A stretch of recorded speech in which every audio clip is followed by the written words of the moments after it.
Kellerman has said that Alexander Usyk might be potentially overrated as a heavyweight. What's your take on that? Yeah, I think it's quite ridiculous. Charlotte Daly of Male Sport Boxing, joined by Fabio Wardley. How are you? I'm good. All going well. How's things? Yeah, not bad. In the midst of another fight week, looking forward to things? Yeah, look, starting things off. Busy fight week coming up, but looking forward to it. Taking on Joseph Parker.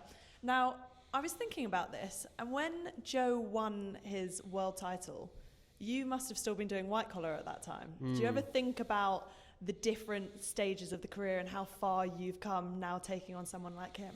Yeah, it's something someone mentioned to me a little while ago as well, and I thought about it, and yeah, it is a bit of a wild ride. I remember watching him probably for the first time, or at least properly, was against the AJ fight, and I remember I was sat in the pub with my friends just watching it casually, normal, like a fan of boxing.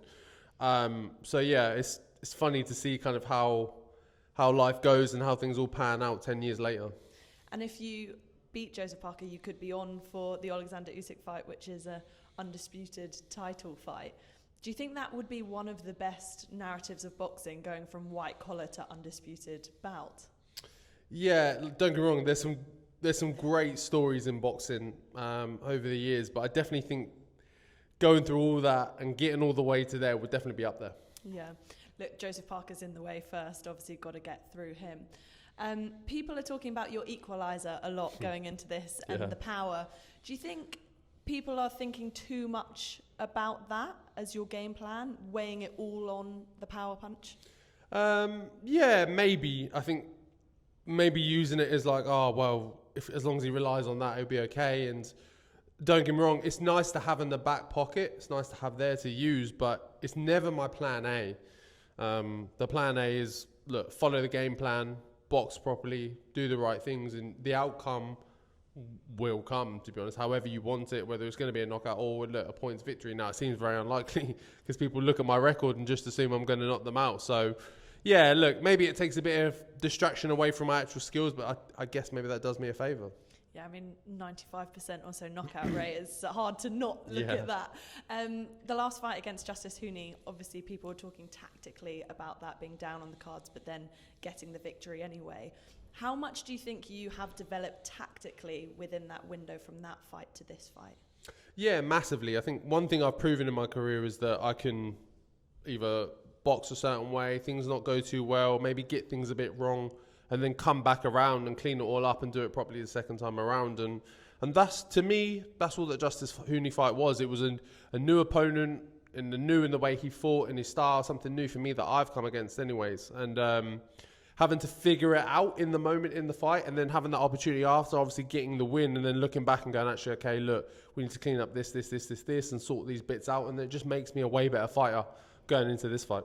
Yeah, talking about learning on the job from white collar is very different to kind of going through the amateur ranks or the schooling as such that comes with that side. Do you think that's a strength of yours, that you have been in with all sorts, taken on all sorts, not really had the traditional route, that it makes you have to be able to adapt quicker?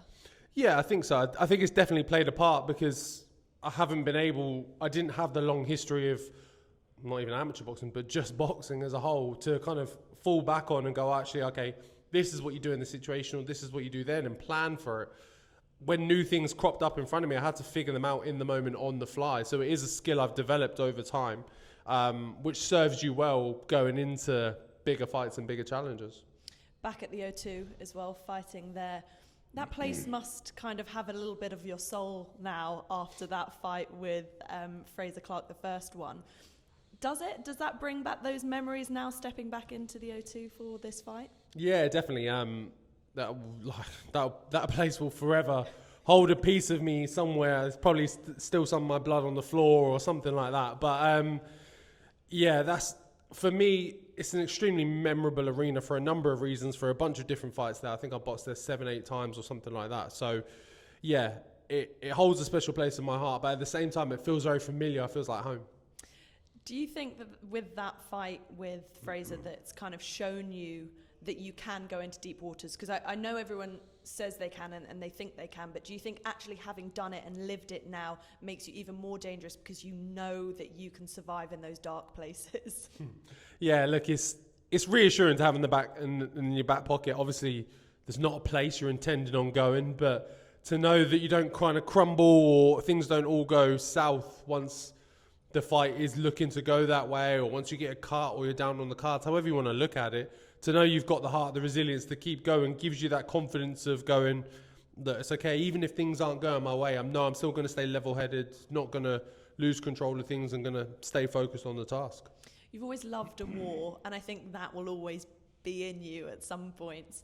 But has your perspective changed on it now? Have you kind of wanted to deviate more away from that war as such and branch over into the more technical side? Because there's only so many battles like that a fighter can go through in their career. Yeah, don't get me wrong. I'm not trying to do it every fight.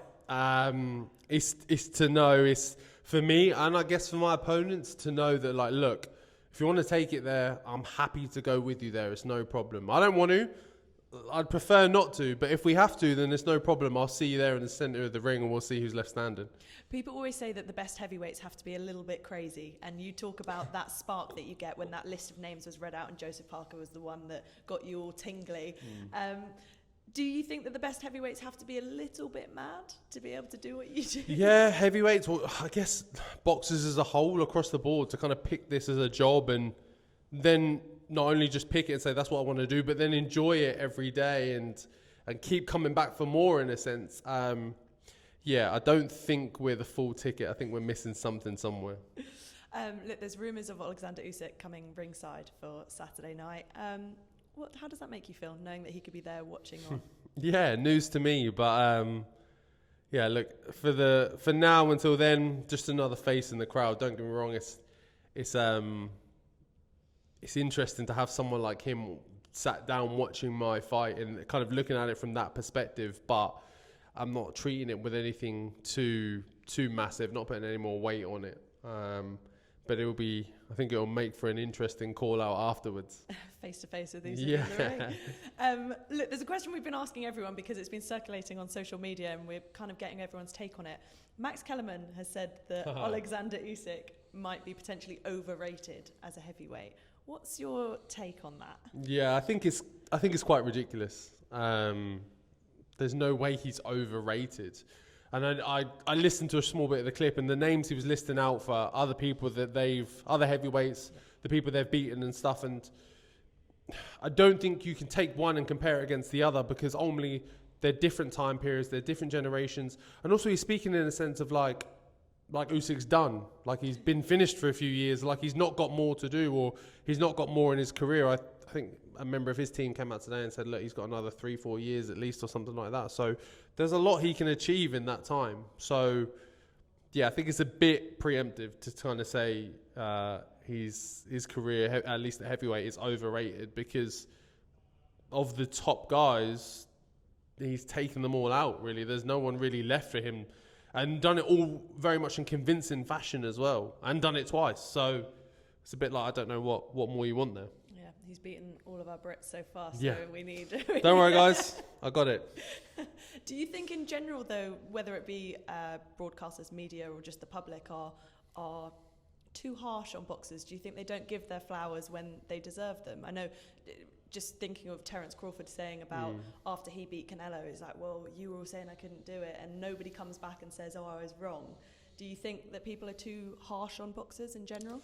Yeah, maybe. I think that bit is missing. I don't know if it's too harsh, because any opinion, criticism before the fact, I'm not against. I don't mind whether you think I'm going to win, lose, whatever else. That's before. Everyone has an opinion how they feel about things. But I think that bit is missing from boxing, the come around for people to go, you know what? I was wrong, hands up. And for that to be not announced, I guess, but part of the conversation, maybe the initial start off of like, congratulations, I actually did think it was going to go the other way, but you really impressed me because you did XYZ and you won, and congratulations to you. So yeah, maybe that's something that needs to be kind of at the front of people's brains. How much do you listen to before a fight?